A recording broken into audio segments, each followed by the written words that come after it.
let's start.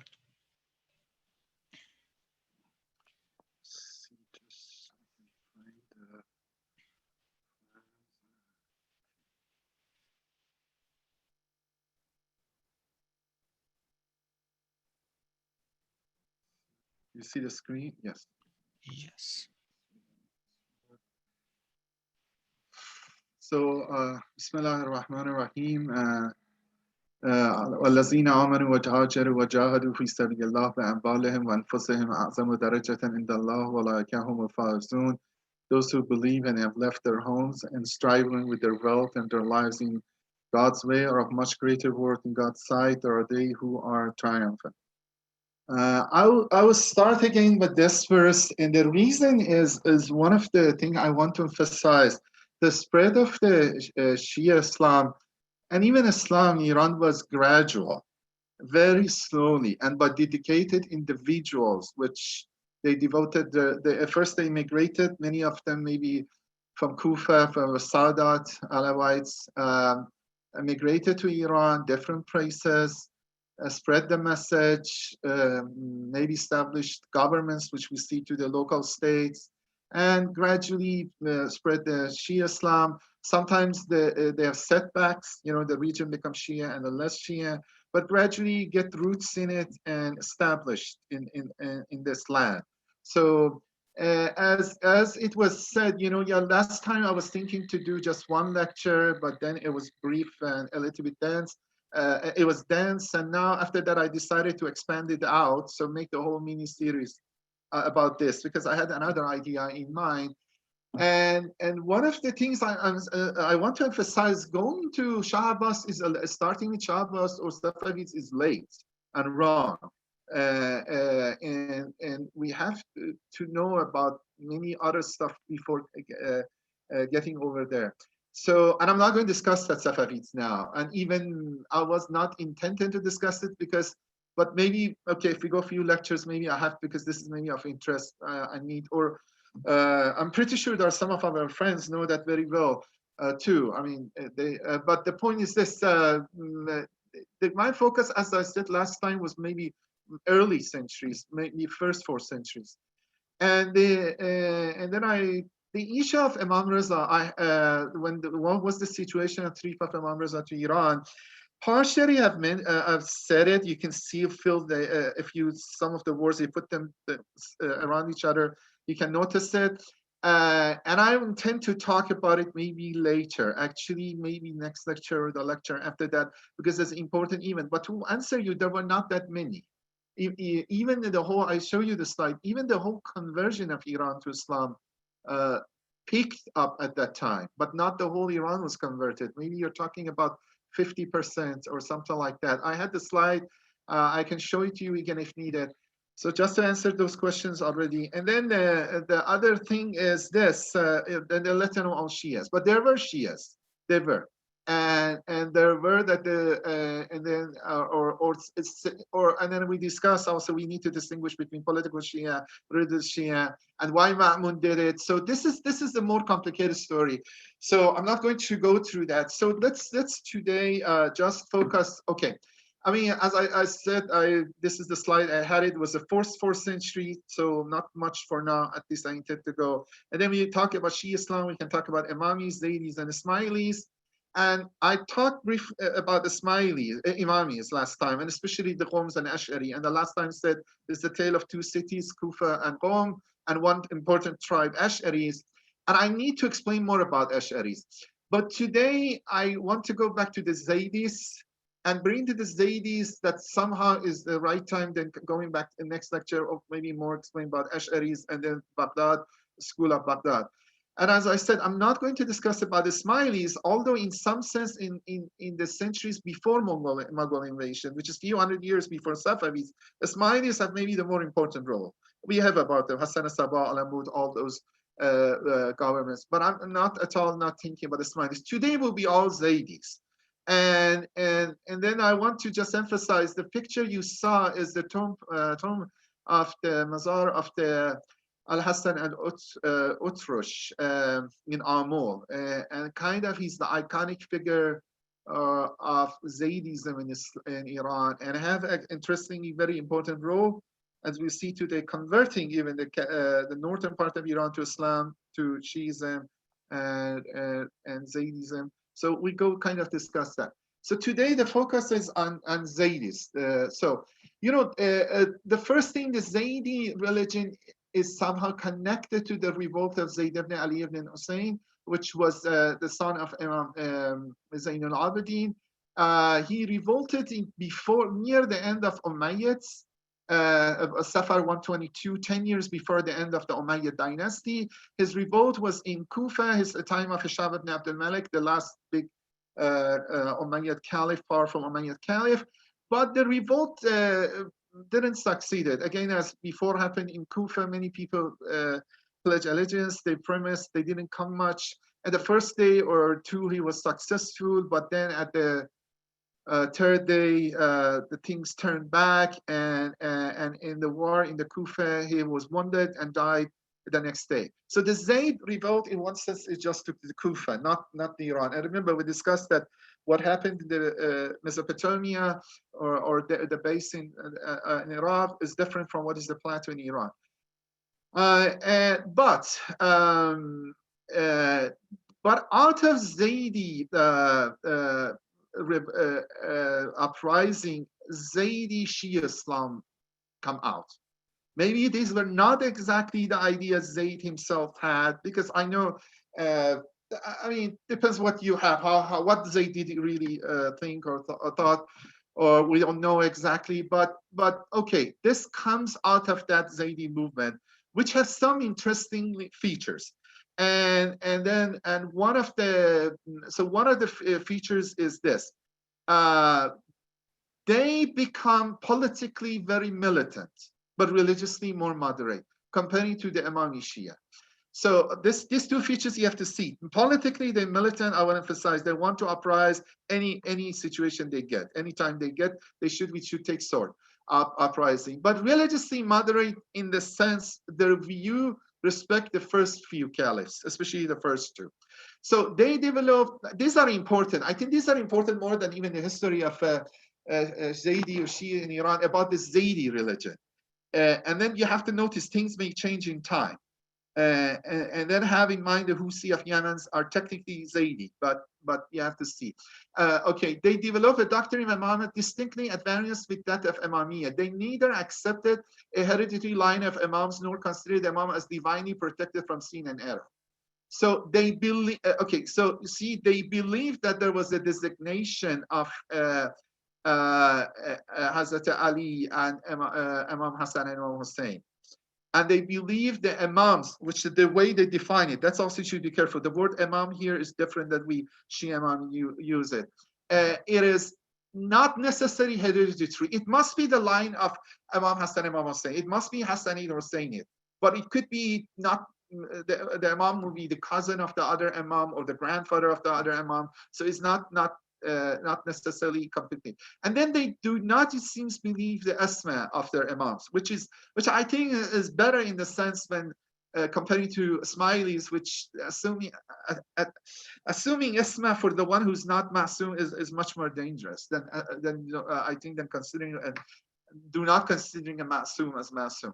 So Ismailis assume Aga Khan is masum, infallible. So I think that could much more negative consequences. But the point is this, and also they said the imam should be a qualified ruler, a qualified person.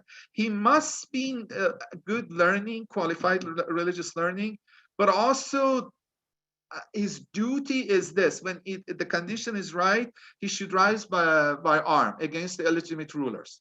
And then if he does it, he's entitled to allegiance and active support of the faithful.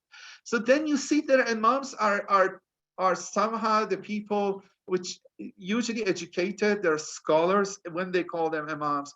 And also the ability to do the rise with the doing the fight and battle, it must be there, because we see the separation is become large, but later on you don't have your ulama are usually military commanders, or vice versa. Military commanders are not that deep in religion. I mean, it was like Imam Ali was like that, Imam Hassan, Imam Hussein were like that, but gradually this is that they kept over there. Now. Uh, and then as a result, because sometimes it's hard to get people have both qualifications, there could be regions which you don't have a legitimate Zaydi imam.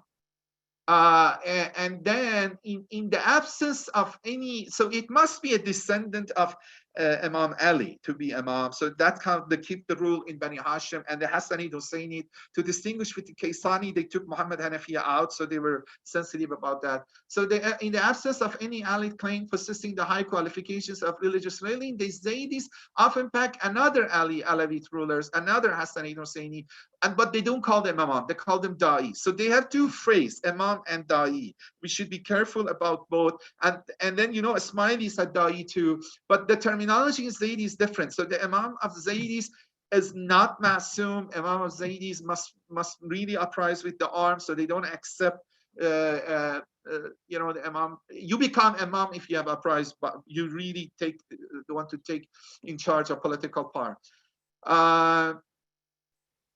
And the other thing, which is a little more controversial, I write it here. These are summary of the ideas that Professor Matlung, I think is correct. My opinion is correct. That is the later Zaydis are doing that.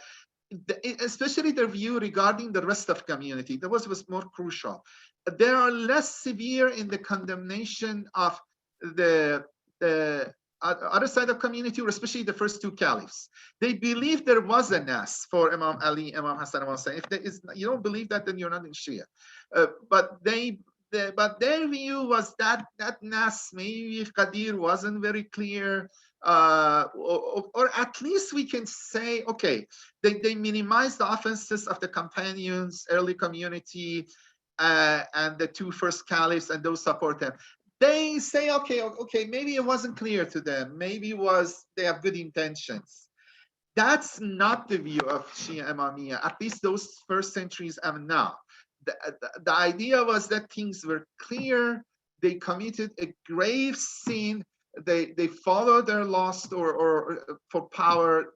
At least, and essentially they become kafir. In one sense, they didn't believe in what Prophet Muhammad says. I mean, in kafir in the sense not out of Islam, but in the faith. The faith wasn't there. So Imamiyya, look, Imamiyya, which is coexistent all those few centuries with the Zaydiyya, they didn't do the uprising very often after. They didn't do after Imam Hussein alayhi salam, but the condemnation of the first two caliphs was much more serious.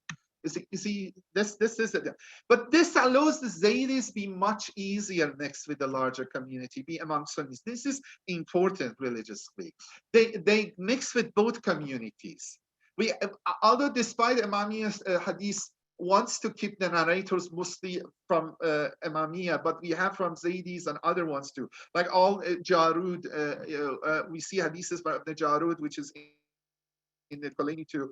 And the Sunnis have from many Shia Zaydis narrated hadiths. And actually, I think very authentic hadiths or positive, good hadiths, or even Shia, at least matching with the Shia views, go to the Sunni traditions, maybe via these narrators. Because the two big Sunni hadith collections, Musannaf Abdul Razak, Musannaf Ibn Abi Shayba, these are before this Sahih Bukhari and Muslim. These were bigger collections, one generation, two generations between them. These two are, to my surprise, which I didn't know, I just noticed it in the last year, they are Shia Zaydis. And then, so, and actually, when you open those, the hadiths are much better, much nicer. You don't have those very odd hadiths which you sometimes find Bukhari and Muslim, and it's much simpler, shorter. And then you see Bukhari with some ideological filtered, and actually his filtration choose the wrong ones or the other ones, or Muslim stuff like that.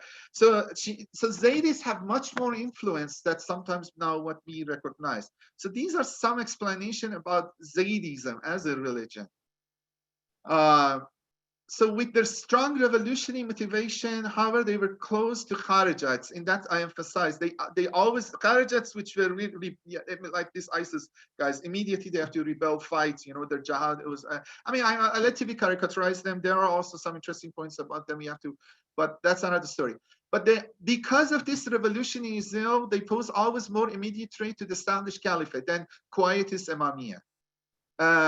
So they were the subject of the vigorous suppression like the Kharijis and could only succeed because they have to uprise. Kharijis were like that. And they would uprise and they would be defeated and killed. And then again, another place they uprise, especially Kharijites. Maybe no taqiyya, no nothing. So they were really just take the sword and then only in inaccessible, they were successful, they were succeed only in accessible regions far from the centers of caliphal power.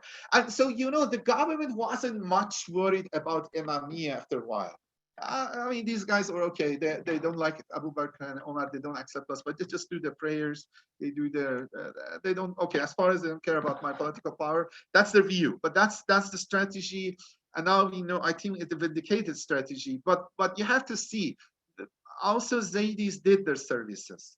So you can say there are few prongs of everybody did his services to what we are now. I mean, everybody was influential. Now, I want to go to the issue of the spread of Zaydiyya in Iran. And we can see few stages here. I want you to distinguish that. So as a summary of what's coming. Zayd ibn Ali ibn Hussein and his son uprising, the whole uprising, and then some Imami Zaydis take refuge in Iran. But taking refuge in Iran necessarily doesn't mean the spread of Zaydiyya, but gradually Zaydiyya spread in Tabaristan, the establishment of the first Zaydi dynasties in Caspian Sea region, which is important, mass conversion to Zaydiyya in Daylaman and Gilan and Tabaristan, and decline of Zaydiyya in Iran. So even establishment of government doesn't always mean that all people under your government, under your control, for example, have the same religion as you. You know, we know minority governments, so reverse, or Americans, for example, when Iraq doesn't mean controlling Iraq for a few years. So it doesn't mean after Iraq invasion, so it doesn't mean everybody is, I mean, so we know that the differences could be. So this is, I want you to have in mind. Now, I have to go. The first part I have to add, and I did it last time. We said the Zayd uprising was defeated very short, fast in Kufa, but his son escaped, and then come to Iran proper, to the Khorasan. And then, because this is coincident gradually with the decline of Umayyads and the Abbasids, start of the Da'wan revolution, Abbasid used his cause. They all go say, oh, what cruelty, what this unjust government Umayyads are, what they did to another descendant of the Prophet Muhammad. You know, first they did to Imam Hussein, now to the Zayd. So they used Yahya as the son of Zayd as a symbol to get sympathy. So the Abbasid is important. Abbasid maybe have the most important, as I said, to make the whole land plowed, and they were ready to see the Shias grow. I mean, because the whole idea, the fears, the revolutionary activity, the wars they have, they're always inviting the Reza min Ali Muhammad. So that essentially the idea, the ruler should be from Ahlul Bayt, should be from Bani Hashim. So you spread these ideas. So it's like you do the revolution for democracy, rule of law, republic, you know. So then after that, for a while, it's not easy to establish dictatorship. So even you deviate from the path of the revolution, which people are prized for it, still people asking, oh, didn't you promise we want to have the republic, democracy, like democracy in any other countries? So this kind of, you have to be careful. That's the Abbasi challenge was. And that's the Alawite uprisings coming after each other. And that's maybe one reason Ma'mun has to go to Imam Reza to somehow, that's another story, but to, okay, get the support. But Yahya was essentially escaped to the larger Khorasan near Jozjan in Afghanistan, was martyred. So it's 125 after Hijrah. So it's actually just an event. And then after that, you have at 132 Abbasid coming power. But Abbasid effect, look, I have to discuss it more deeply. After they killed Abu Muslim by Mansur, the whole Shia side of it, and after the uprising of the Nafs Zakiya, which I discussed before. Abbasid switch side from the Shia view. This is more complex. Move to the new, again back as Sunni form, more moderated Sunni, more adopted Sunni view. That we put it aside. So that uproar or that Shia sentiment, which really covered the whole Iran, died soon. So that's died by maybe 148 or a little bit, yeah, just because they start to put pressure on Imam Sadiq alayhi salam, which passed at 148. So passed away.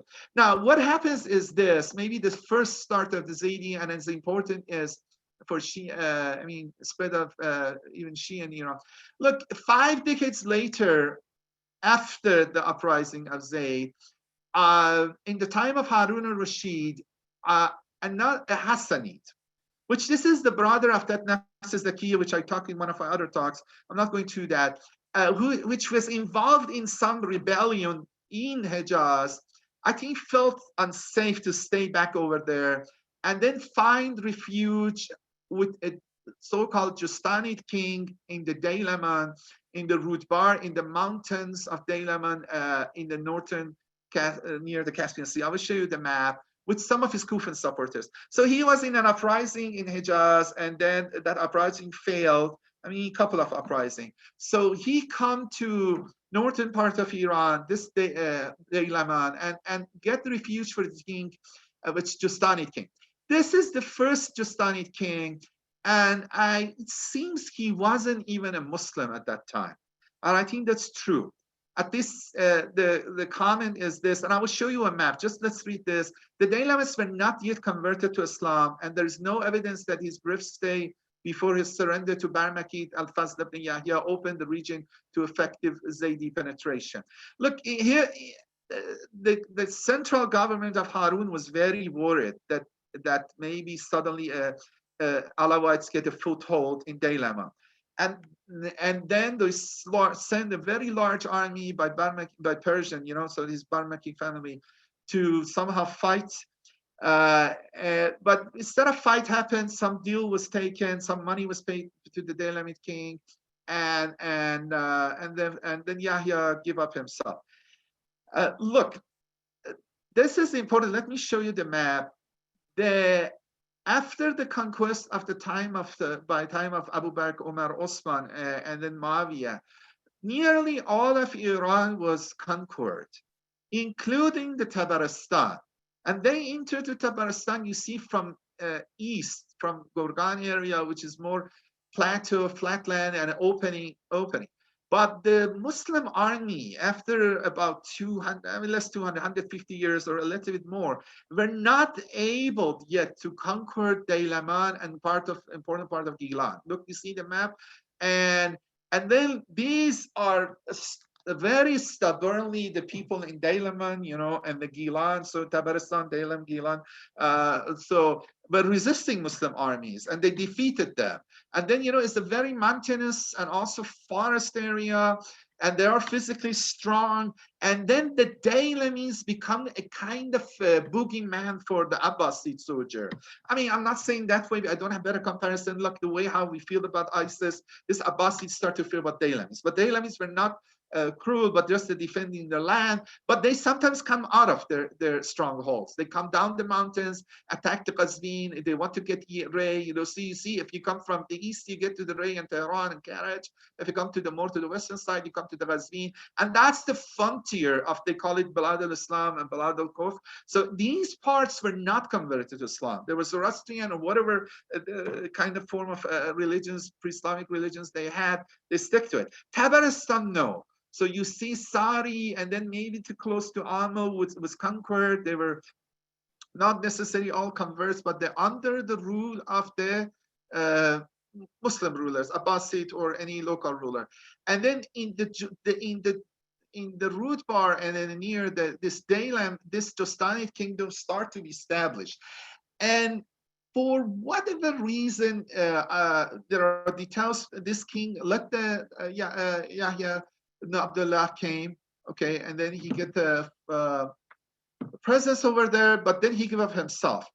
Now, This other thing is also important because is a little bit, what we have to know is that Zaydiyya gets two foothold. One is in north of Iran, Caspian Sea, one in Yemen. And then and both are important. The Yemeni ones is continues till now. The Houthis in the Saada, the northern mountains, are the for 1,000 years, about 1,000 years more. In Yemen, we have the Zaydi rule to the beginning of 20th century. So these Houthis are connected over there, but then we had the counterpart, or maybe earlier Zaydi rule in northern Iran. They are somehow connected. And I think this connection is important. If I just cut it, we see. So I try to be history. I try to be a little bit religion too, more than history, because I think religion is more important. I mean, in the sense. So you see, a little bit later, if that uprising was 795, about later, another Hassanid, Muhammad Qasim, came to the Taliban in, call it Khorasan, accompanied by small Kufan Zaydis, and led a rebellion there, which was quickly suppressed.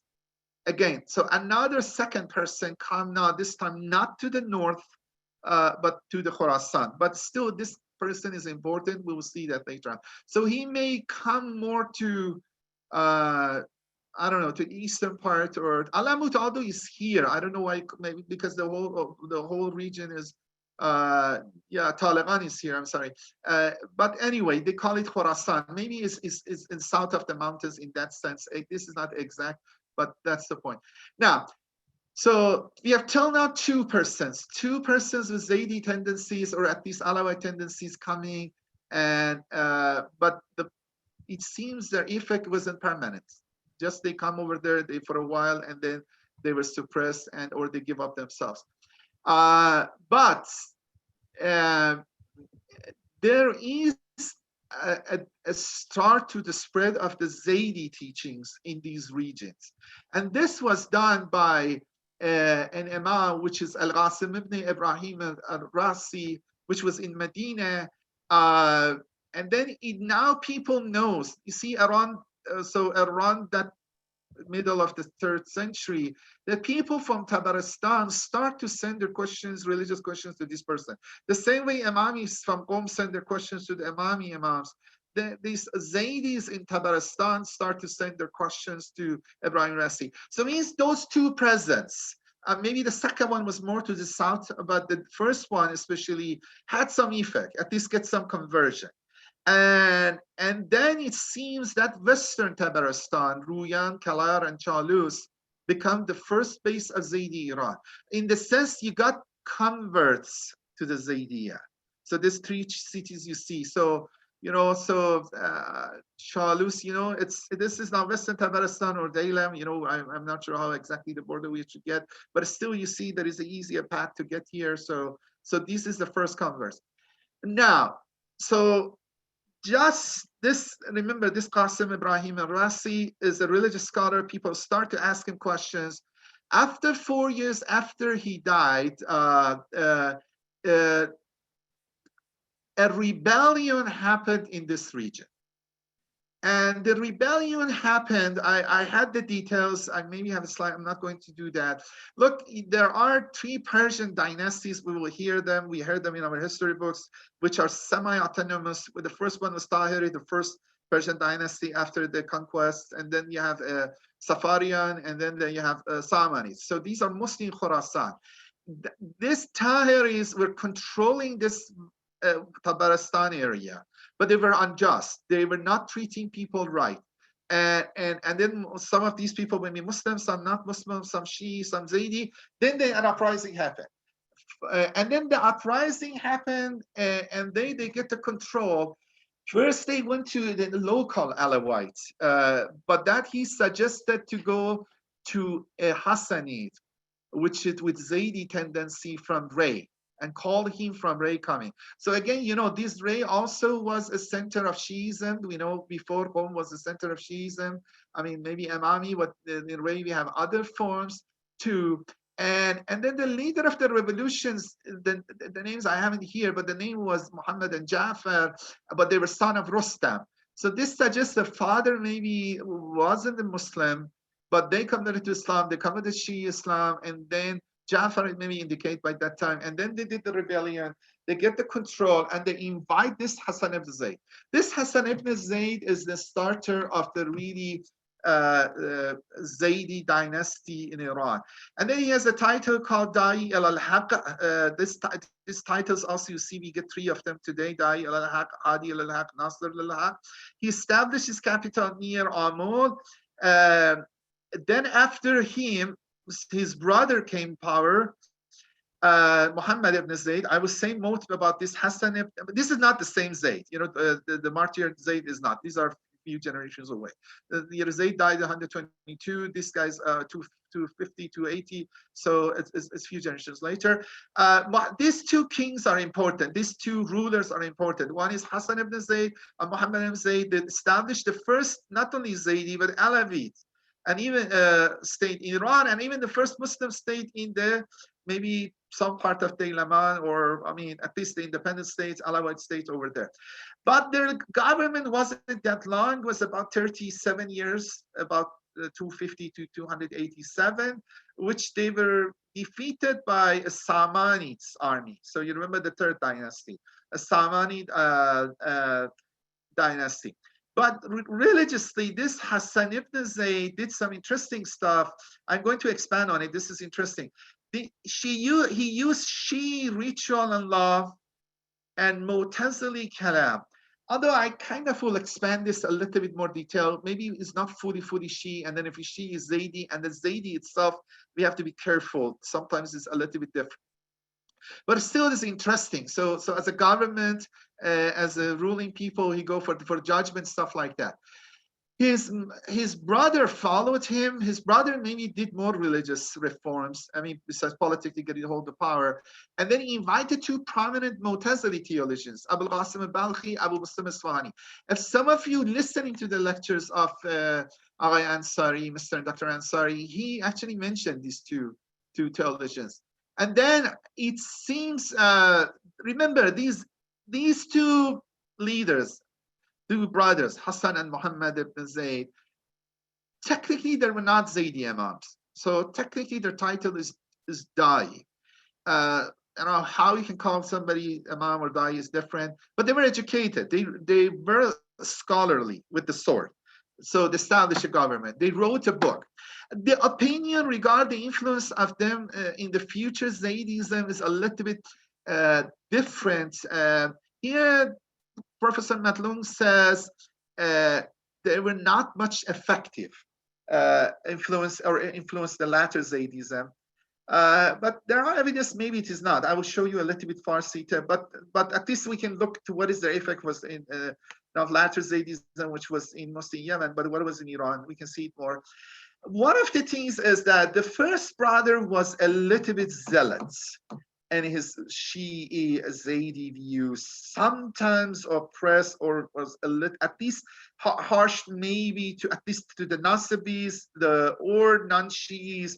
Although this could be some of the accusations of the opposition against him, because even they say he was a little harsh with the Imamias too, but on some other sides are very positive statements regarding him, and especially his brother.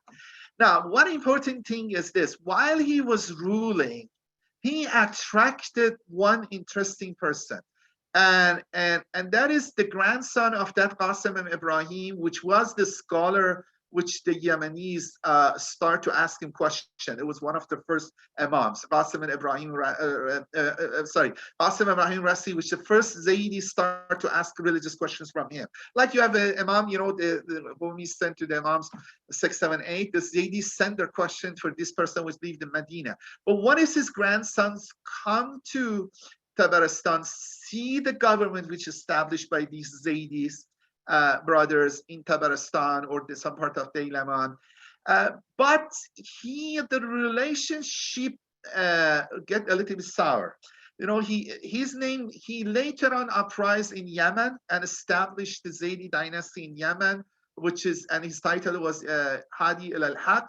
He was invited to visit Amul during the reign of the second brother, Muhammad. because his followers and entourage start to call him Imam, and the Muhammad and Hassan, which had the power almost were Da'i, and that would be a little problematic. So, effectively, they felt, okay, they want to claim he's superior to them. So kind of he was not, his presence, he was not tolerated. And then he moved away from here, this person which come visit Amun moved to the Yemen, uprising in Yemen, and established a Zaydi government in Yemen, which is still now. But then interestingly, some of the Zaydis, which for the religious matter, they were follower of his grandfather, and he moved from Tabaristan to Yemen. So we have the reverse flux. Okay, so this branch of Zaydism is called Qasimiyya. We want you to be careful about that. Although he didn't stay in north of Iran, although he didn't have government over there, but many of the followers of the Zaydis religiously following this views, this opinion, like maybe your Marjabi in Najaf, you live in Iran, or vice versa, something like that. So, and then the two brothers, Muhammad and Hassan, were respectful of him, but I think they preferred him to be far away, at least the rulership be with them.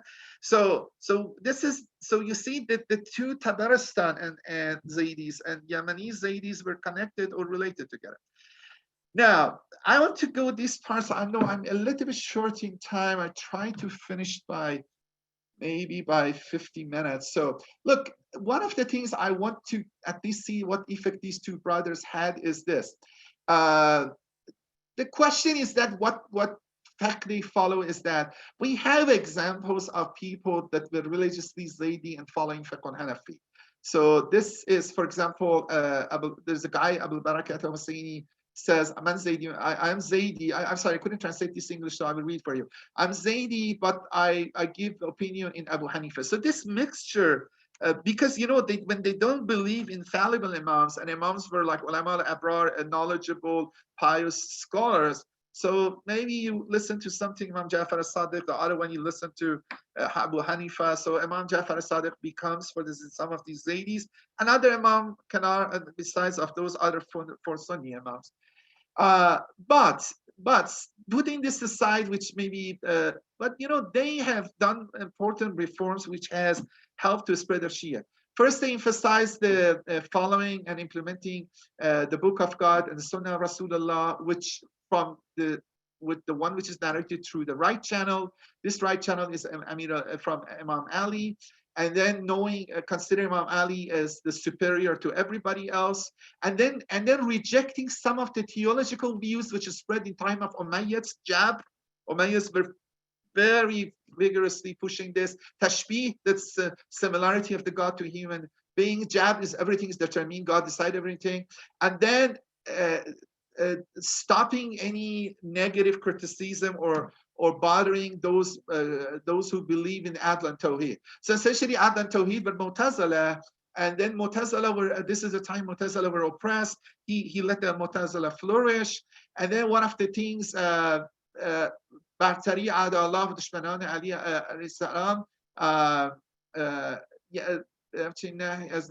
and then any hadith which somehow gives some very good, some very good virtues for the enemies of the Ahlul Bayt, or Imam Ali was blocked to be narrated. Bismillah should be said in the beginning of the surahs loudly, because this is a Shia custom. They should put the qunut in all the 5 prayers and namaz. So you see all these details. These Hassan, the first brother, brought. But these are not suggesting this is Shia Imami. And then his second brother also, I think, is more important. Look, the second brother is we see the last sentence is this. I'm not reading the other ones. His government was such a way, Muhammad is the second brother, was such a way that every people, Arabs, Ajams, Roman, Indian, everybody like to come his companionship or be under his government, and his good name was spread. So overall, maybe this is a little bit exaggeration, the style of the writing, people have those history books, but overall it suggests this government of the Muhammad ibn Zayd The second brother was very good. He was just, he was fair, he was humble. And then this is the important thing, why the Abbasids were scared. He start to help and influence the other Alawites, which living other or Shias, other parts of the Islamic Empire, Abbasid Empire in Iraq, in Hijaz, uh, and that's very scary thing. Look, having a foothold and government, honesty, always is influential. ISIS, look, becomes, I'll give you a bad example first, but all you know, get influential, powerful because of foothold and the government. And people start to scare that they can do stuff. And both sides. So for example, in Europe, in the time of the Reformation, Calvin get a government, Calvin Protestant reformer after Luther, but with Luther, he got a power foothold in Geneva, which is a small city state in Switzerland, border of France. But he was an absolutely efficient ruler and also first ranking theologian, really similar to Zaydiyya, which is scholar, but he didn't have sword in his hand, but absolutely a good governor. But that city state was getting scared all the governments in Europe, from Spain, which have a huge empire in South America, France, it was all around, because he was very effective helping our Protestants rebellions, all those different parts of France and other places. So this started to scare really the Abbasid. And then one other thing I want to say, at least look how these guys, these people have done. This is interesting. It seems Mutawakkil have destroyed the shrines on which was built on the, or it was their Imam Ali and Imam Hussein alayhi salam, but he was the one, after maybe things in Abbasid a little bit more relaxed, paid the money, because Abbasid wouldn't pay money to put anything there, but he paid 20,000 dinar, which is a huge money. And then another scholar says he would send always 30,000 dinar or dirhams, no, dirham, silver, but I don't know what called silver money to the, again, the shrine of, so totally 20,000 gold coins and 30,000 silver every year to the shrine of Imam Hussein and Imam Ali, Imam Hassan, and other also Sadat. And then the other thing is that this, why we have many Sadat shrines in north of Iran. You know, everywhere you go, this is the book of this Imam Zadeh or this Sadat, because of this positive environment and because of support and generosity these two rulers. And the next one, which I will explain, did many of the Sadat immigrated here. Many come to their courts. Many come to see what is there. Many use the time. Still, not all the population have been converted. The government, the rulership in Tabaristan and parts of the, maybe not full Daylaman, but part of Gilan was the under control of these. But so you have to say that all Imamzades or shrines in north of Iran are not necessarily without historical basis. I mean, Imam Sadi is not necessarily his the father was Imam; they were descendant of Imam. You have to look at it like that. Even Shahr Ray is not a descendant of Imam. A few generations maybe reach to another Imam. So I mean, you know, Shah Abdul Azim. So the point is this: we have to be careful about that. So okay. Now I have to get short in time. This is the most important one. I finished this one. Look.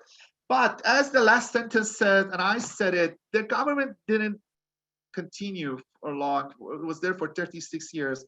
In a battle with the Samanids, Muhammad, the second ruler, was injured and died. So then Samanids get the control of Tabaristan, but not Daylamit and Gilan. So Samanids, the ruler which lived in Mavaronat, mostly the Central Asian republics of like Turkmenistan, but I mean Tajikistan, those area or Uzbekistan get the control of this part.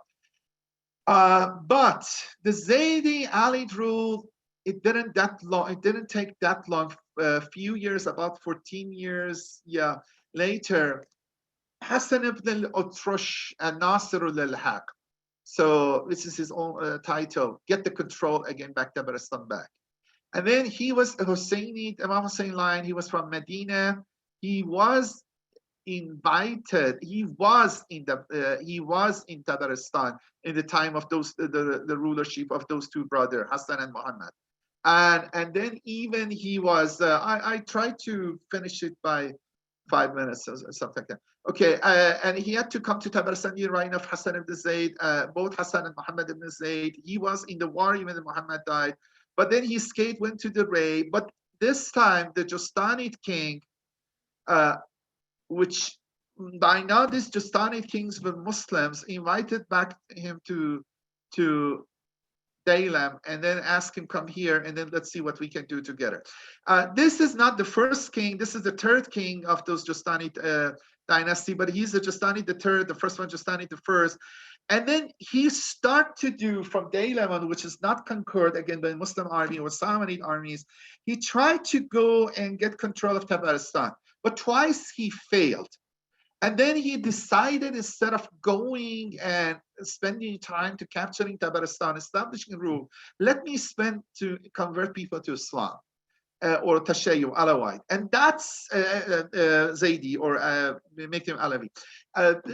That's his importance is. He spent a lot of time and he went to the remote areas of Daylaman and Gilan and stuff like that and converted many people.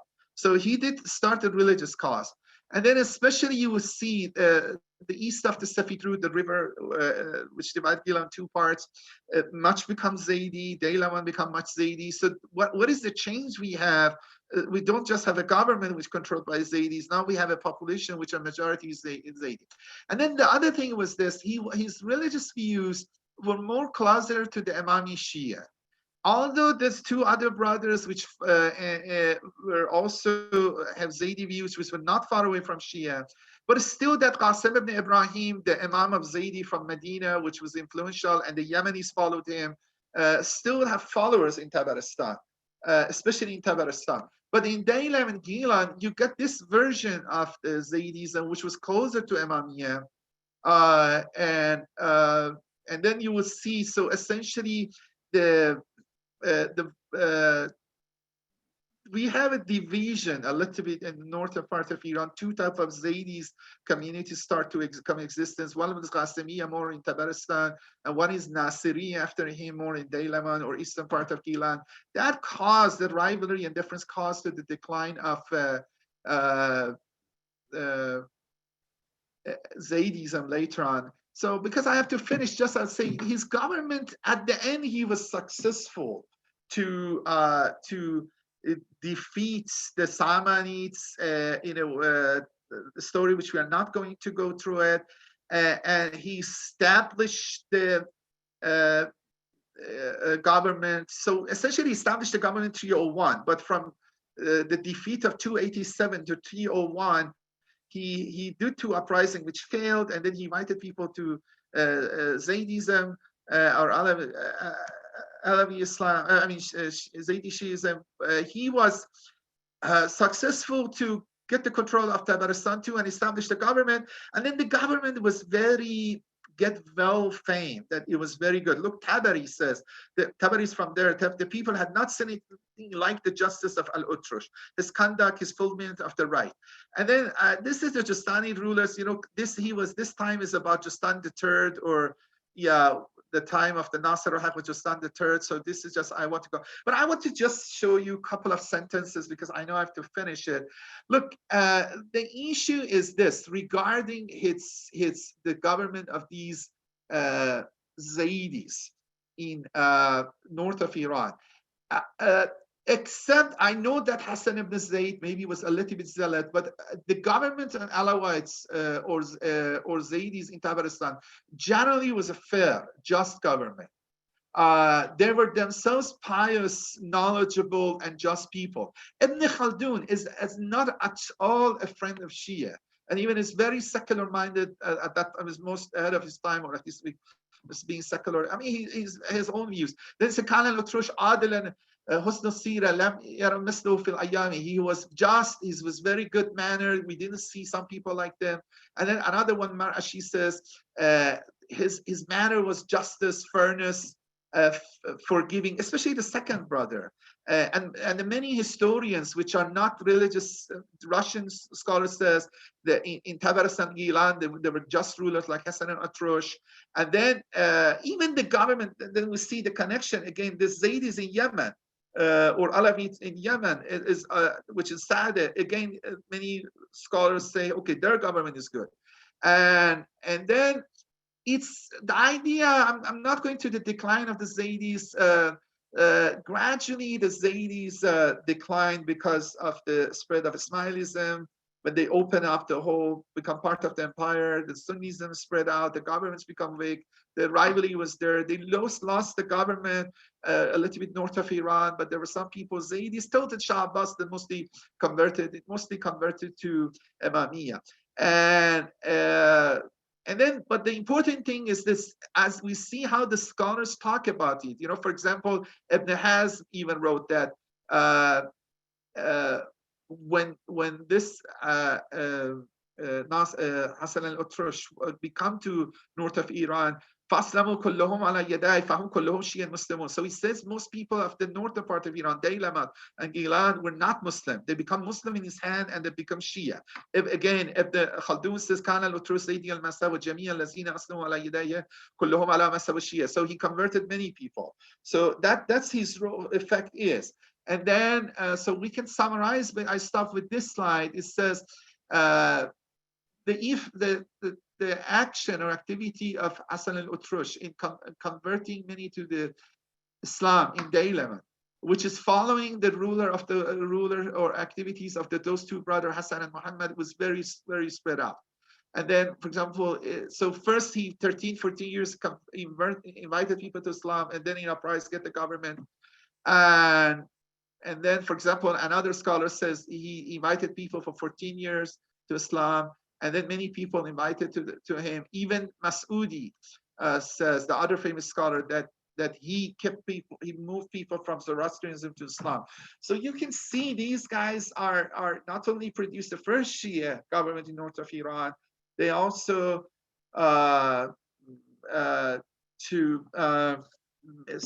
convert people to Islam. They were just rulers. They put in a good example for themselves, which the fame spread out and helped to spread out Shia later on. So it wasn't that Iran suddenly, by the sword of Shah Ismail, becomes Shia. No, we have a long history, long experience.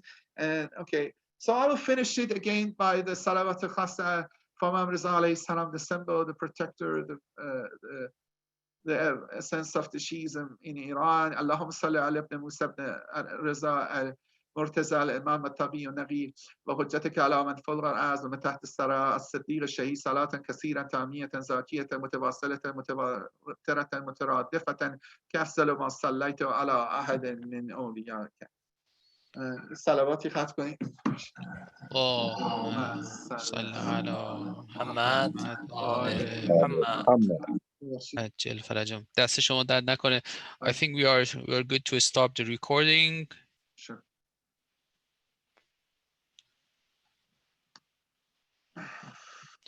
اگر